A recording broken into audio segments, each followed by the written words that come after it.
Hello and welcome along to this week's Liverpool.com podcast, brought to you as ever by NordVPN. Don't forget to get the best discounts off your NordVPN plan. You can go to nordvpn.com/bloodred. Our link gives you 4 extra months on the 2-year plan, and there's no risk with Nord's 30-day money-back guarantee. The link with all of the info on that is in the podcast episode description box below. I'm your host for this week, Matt Addison. Michael Plant and Thomas Beattie are both with me once again. And we are going to talk about what is unfortunately the big topic of the weekend, Trent Alexander-Arnold, and whether to boo or not to boo in terms of his decision. It's certainly a topic that has caused plenty of debate and discussion over the last few days. I'm sure that will continue as well. Obviously, 2 more games potentially that he could feature in, and it'll be interesting to see what the reaction is to him in those games. But Michael, I'll come to you first. It's certainly one, as I say, that's caused plenty of discussion and debate. It seems to have split people. There were, I think it's important to say, inside Anfield, a lot of people who did boo. There were also a lot of people who clapped and chose not to do that. I think we've got to be careful not to tell Liverpool fans how they should feel or tell individuals which side of it they should be on. But were you surprised to the extent, Trent was booed? Did you expect that kind of reaction? What was your take on it immediately after it happened? Yeah, well, I think actually, before I answer that, I think you've made the most important point of all. I think in all of this, no one should tell anyone how they should feel and how they should act. And I think that's really an important point that has arisen over the last week or so, but also even stretching back further than that, even into March time. I think there's a lot of reaction of people telling Liverpool fans how they should feel, and that is completely wrong. In terms of Sunday, I wasn't surprised there were some boos. I kind of maybe touched on it last week in the podcast, that just kind of the strength of feeling around this topic. It is a very emotive subject for Liverpool fans, and there's real anger towards Alexander-Arnold, and hurt, I think, as well, that he's decided to call it a day.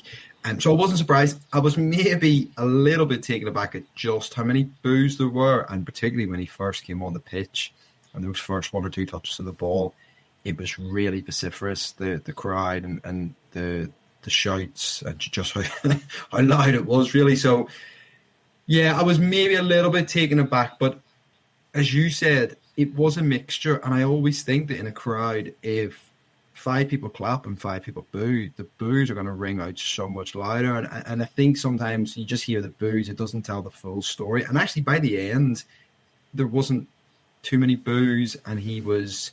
There seemed to be a certain section of fans who almost clapped even louder because of the boos, if that makes sense. It certainly seemed to come across that way. So, yeah, a little bit surprised at just the strength of it, but not surprised in truth that he was booed. And I think it's probably something that's crept into football a little bit in the last 10, 15 years. I don't know, 20 years ago, maybe if this would have happened, but it certainly feels, maybe social media and, angry reactions, and all these things feed in together, don't they? And, everything that's going on in the country, the mood that people are feeling, all these things feed into it. That I'm maybe not totally surprised, if I'm honest.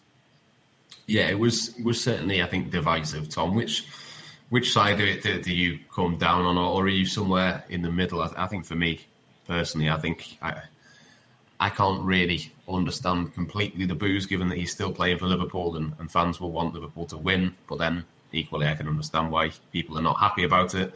People are not going to clap and cheer him and wish him well if he's decided to almost turn his back on Liverpool.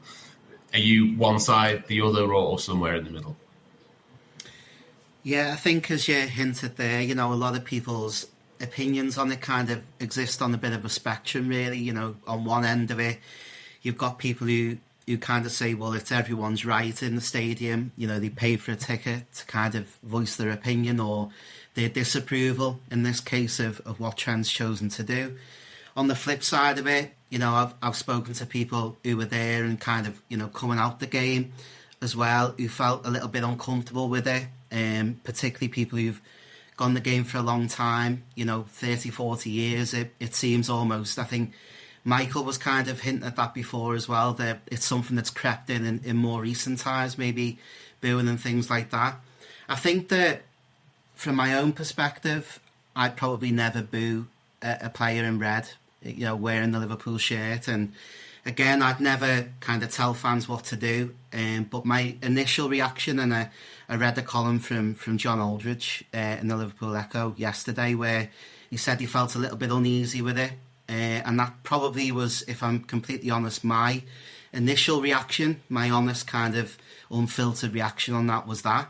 But I think afterwards you do kind of hear the other side of it, don't you? And I think you've got to be flexible in your opinion sometimes on these sorts of things. And I've kind of taken that on board as well, that people have said, well, Trent almost had his say, last Monday, on Bank Holiday Monday, and this was almost the chance of fans to kind of have their say in their own way. So I do kind of take that on board as well. So, yeah, I'm kind of on the middle in terms of my own perspective on it. Personally, I wouldn't have booed a Liverpool player, certainly while they're still representing the club, and I do kind of think it affected the atmosphere a little bit and sort of the party atmosphere that was in the ground, and I think that was a shame ultimately. But yeah, I think that people are within the rights to kind of voice their frustrations maybe with the decision. I think, as we've all kind of come to a consensus on, I don't think it's right maybe to kind of tell other people how they're going to feel, and I think everyone's feelings on it are valid ultimately. Yeah, I don't think there's any doubt whatsoever that it played into how the rest of the game played out. It was already a weird game in that it doesn't really matter for either of these teams. Okay, you can maybe make the argument that it sets a bit of a marker for next season. If Liverpool finish even further ahead, they could have opened up an 18-point gap at the top. Instead, it stays at 15. I don't think that matters a huge amount. The big story and the big narrative really was Trent Alexander-Arnold. And I've seen a few people, Michael, suggest that maybe Trent should have waited to the end of the season and maybe we would have avoided a situation like this. But then I just think if that had been the case, he would have been criticised for maybe hiding behind this decision.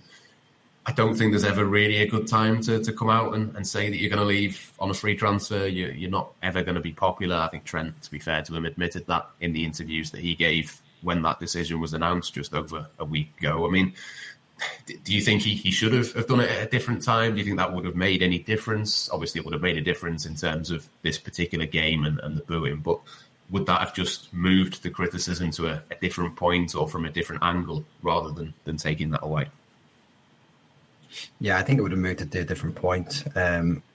Sorry, the connection just went a bit funny there for a second. But yeah, no, I think it would have moved it just to a different point, as you said, mate. I actually think it was the right time to speak out, really. I think it was important that the title was wrapped up first and foremost before he spoke. I think that he couldn't wait to the end of the season. And as he himself has kind of acknowledged, it would have felt like he was sneaking out the back door a little bit, almost slightly taking a cowardly way out. So I think it was the right time. And look, the reaction is the reaction. I think Tom makes a good point that, Liverpool fans want to express their emotion towards him, and how else other than kind of booing him can you actually let him know that you're disappointed? But look, I wouldn't have booed if I was in that position. I have been in that position as a football fan with players leaving or coming back and things like that, and I've not booed. I don't think it's the right thing to do. And it's a shame, really, because it's become the biggest story, hasn't it, over the last 3 or 4 days? I mean, we're coming on the podcast 2 days on, and it's still the biggest talking point. And the reaction is continuing. There were so many articles about it yesterday, so many pundits who offer their opinions on it. And I think the fact that we've got no massive midweek games means that perhaps the story hasn't moved on a little bit for that perspective. Although obviously you've got the Championship playoffs, which are big games, certainly.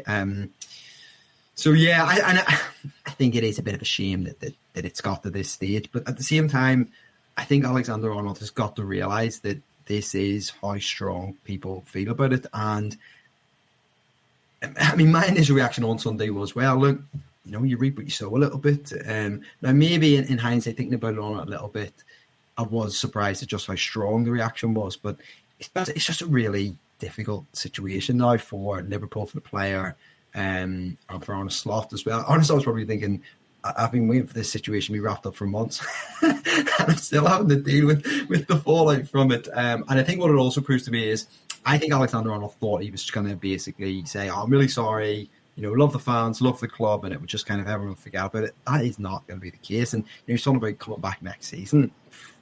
I just don't know if that's... I mean, people will move on. People will ultimately forget about it to a certain extent. But that emotion's really raw still. And I don't think that coming back next season is necessarily something that will just be an easy thing for him to do.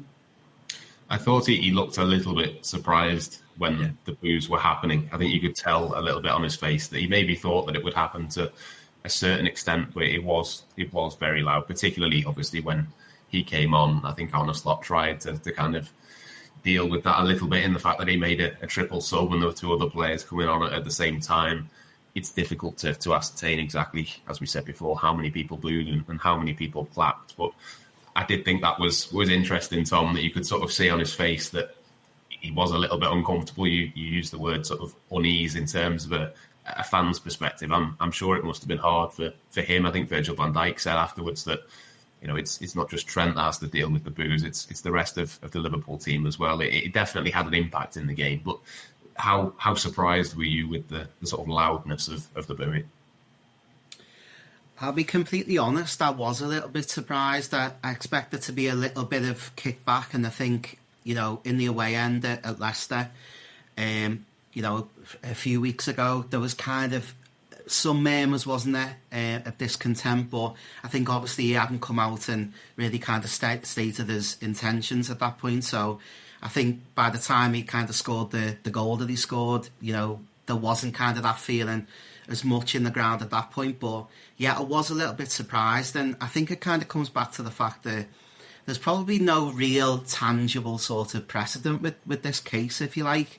In terms of Liverpool, you know, we can think back a generation maybe with Steve McManaman, that I think he announced his departure kind of in March kind of time, I believe, before going to Real Madrid. So maybe there's a kind of comparison there, but I think you've probably got to go as far back to Kevin Keegan in the 1970s to maybe think of maybe a direct comparison of a player who announced he was leaving and going to Europe. So I read a piece with Tony Evans last night as well on this, and apparently there were kind of murmurs in the ground then, you know, towards Kevin Keegan of discontent. So I guess there is kind of you know, maybe a tradition at Liverpool that there's kind of no booing towards any player in red, but I guess that, you know, there is always going to be that frustration when a player does leave, and it seems like a bit of a unique situation in a sense. And I think you're right to say that it did kind of affect things in the game as well. I felt that there was almost a temptation with the players, I think, to maybe not pass the Trent. I felt at times because there were them boos and that sort of thing. And it comes back to that kind of simplistic way of looking at it. I think that ultimately, I think his own teammates didn't want to kind of put him in a position that maybe made them feel uncomfortable as well. And I think that's maybe what it comes back to for me. You know, it just kind of had that sense about it, I felt, when he did come on the pitch. And I think people have said it since that maybe, you know, I'm never going to criticise Arne Slot. He's done incredibly well this season to succeed a legend and do what he's done. But I think just on this specific issue, maybe he possibly didn't quite read the room. And I think he can certainly be forgiven for that. I think we all would have been in a similar boat if we were managing the team of knowing quite what to do. I think he's a coach first and foremost, and he wanted to win the game. And he's looked at his bench and thought, that's my best option of winning the game, bringing on a world-class player. So I understand it. But I think it does kind of bring up that question now of how much Alexander-Arnold is going to be involved from now to the end of the season. But I guess that's a decision now for the management to make. And I guess with Trent as well, there must have been a conversation midweek coming into the game of whether he was going to play, whether he was up for playing. So I think that says a lot about his character as well, that he was willing to kind of face up to it. I think he would have been aware as well of what kind of reaction he was going to get. But yeah, I do think there is a wider question now on whether he kind of features moving forward. Yeah, I think even if there was a level of surprise, maybe at just how big the reaction was, obviously we now know what it's going to be like if Trent plays at Brighton. Obviously it's not Anfield, it's not a home crowd, but there will be an away end, which I'm sure will have strong opinions one way or another on what should happen. Obviously there's still the Crystal Palace game on the last game of this season. I think Arne Slot's been pretty clear that, you know, Conor Bradley is going to get, you know, the starts and probably the vast share of the minutes in the games that come up, just in terms of looking ahead to next season and needing to sort of prove himself and get himself in the best shape. But Do you think there's an argument, Michael, that Trent just doesn't play at all, doesn't maybe go on the bench for the Brighton and the Crystal Palace games? I know from a kind of, I'm not quite sure what the right word is, but from a kind of sporting perspective, you kind of say, well, he's Liverpool's best right back at the moment. He's been a part of this team. He deserves to get that send-off. But you don't want to overshadow what should be, a team focus rather than a Trent focus in the next couple of games. Do you expect to see him against Brighton and Crystal Palace, or do you think the reaction might have changed the plan there? I think there's two questions there. I think one is, does he deserve a send-off from leaving Liverpool? I don't necessarily think he does deserve one, if I'm honest, because he's obviously infuriated so many other fans that I think he probably doesn't. But does he deserve to celebrate this season's title success that he has contributed so much to? Absolutely, in my eyes. And that's what the final game, particularly against Palace, will be about. Obviously lifting the trophy. And there's an argument to say, actually, are you making the situation even worse by kind of keeping him away and then suddenly, right, well, you're going to let him quickly sneak on, lift the trophy and run back off? I think there's an argument to say, actually, look, kind of, don't make it this one big moment of him coming out to lift the trophy. That you're almost spreading it out a little bit, almost diluting the booze, shall we say, a little bit. But I think he will play. I think that Slot has kind of said that now. To go back in it would maybe be a bit an awkward one for him, I think, now at this stage. But I don't think that. I don't have any judgment for him really in putting him on at the weekend, and I don't think any of us really anticipated how kind of strong the Blues were going to be, and so I have a bit of sympathy for him in it. And the one thing I would say is, right now at the moment, the focus clearly isn't on getting the best out of the team. They're all drunk in Dubai right now, I would think. Certainly Arne Slot's enjoying himself as well at the moment by the looks of some videos on social media. So, that's not the focus at the moment. So does that then change it? That, well, the focus isn't actually on getting results. So do we really need to think about starting our best right, playing our best right back and bringing them off the bench? But then on the flip side, it's going to be a story no matter what. If he does or doesn't play, it's going to be a story. So that's the other side of it. But it's just, I think it's, as I kind of said last time, it's just such a shame that this is what it's come to now. And I think there's a small part of me that looks at Alexander-Arnold and think, well, look, you reap what you sow, mate. This is that you've made this decision, and this is now the consequence of it, that you've angered such a lot, well, a significant percentage of the fans, but at the same time, it is also a real shame that it's got to that point. So, yeah, I think I know all eyes on Monday will be not about what's the score, what's the result, right? Well, is Trent going to be booed? It might be slightly different being an away end. I do think that kind of more of the hardcore fans tend to obviously go to away games, and I actually probably think it's a slightly older percentage of fans, and it seems to be, for me and people I've spoken to, that older fans seem more disappointed with the booing compared to younger fans. But we'll have to see when the game rolls around on Monday. Yeah, I mean, it's going to be interesting, certainly, to see.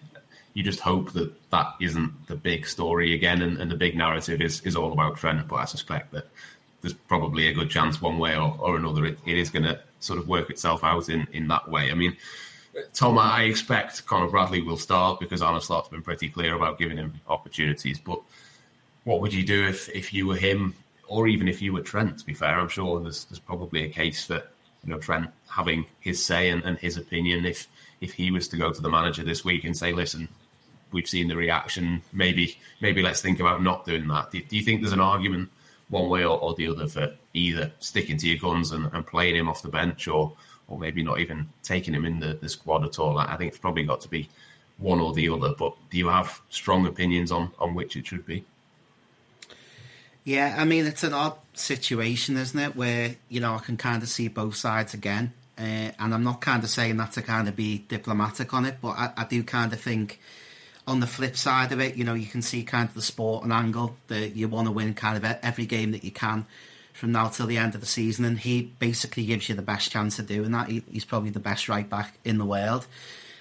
So yeah, that's kind of the odd situation with it, that you look at it and think, you can take him out of the firing line, but ultimately he's a professional.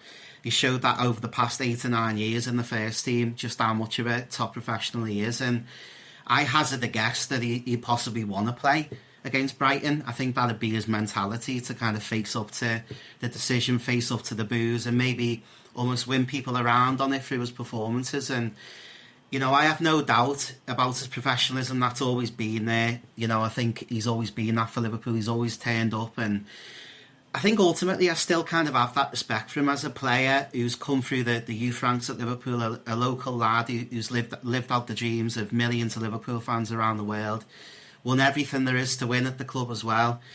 You know, there is that kind of element for me. I'm not saying he kind of should have a send-off as such, but I think there is an element where you've ultimately got to respect the player as well, in my opinion, you know, for what they've done at the club. I know people are angry in the fan base, and that's their own prerogative, and that's their own right to kind of have their opinion on it, and I respect that.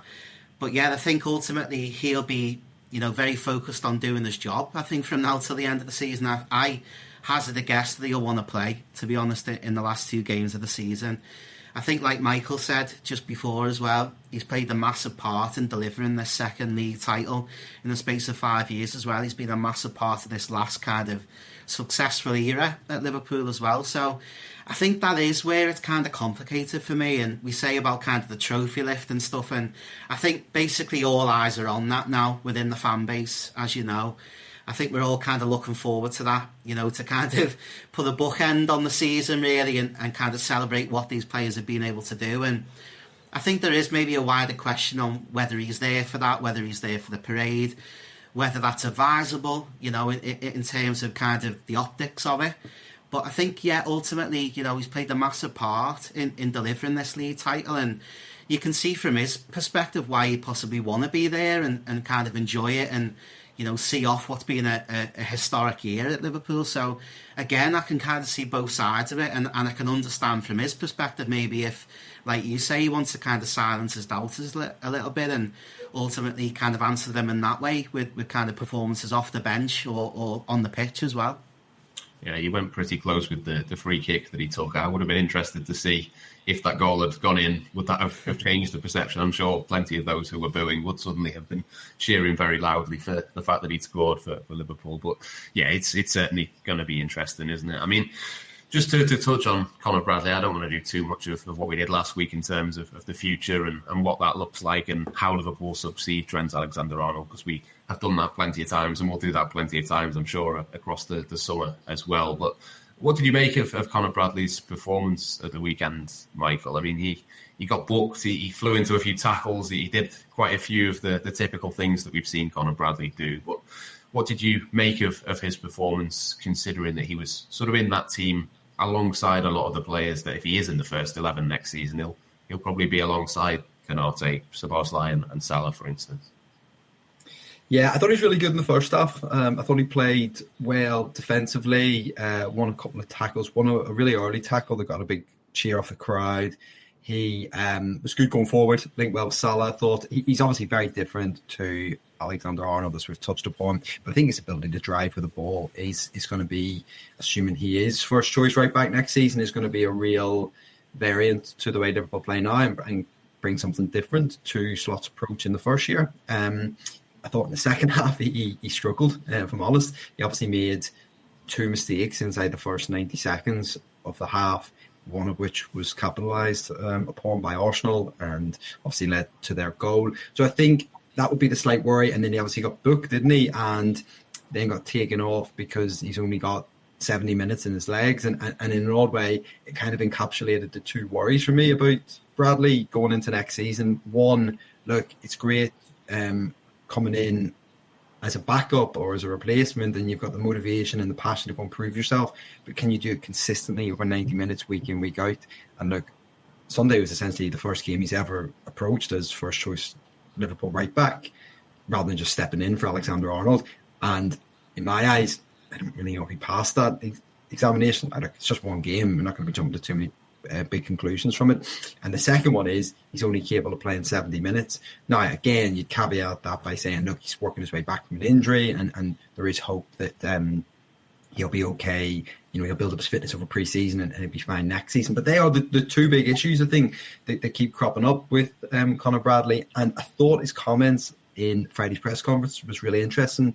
Arne Slot, I think he mentioned something about he's been in clubs before where players have replaced those who have left. I thought it was a bit of a hint that it's going to be Bradley. Him talking about how Bradley's got to get up and to speed and be playing regularly ahead of next season. Again, thought it was another hint that he's going to be the man to come in and replace Alexander-Arnold. And even talking about the fact that he doesn't necessarily have to sign a right back in the January transfer or in the summer transfer window, which I actually think he does.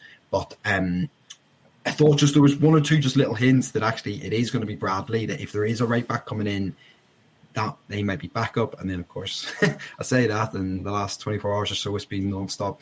Jeremie Frimpong, rumours and reports. So who knows? Just all my theories thrown out the window, maybe straight away.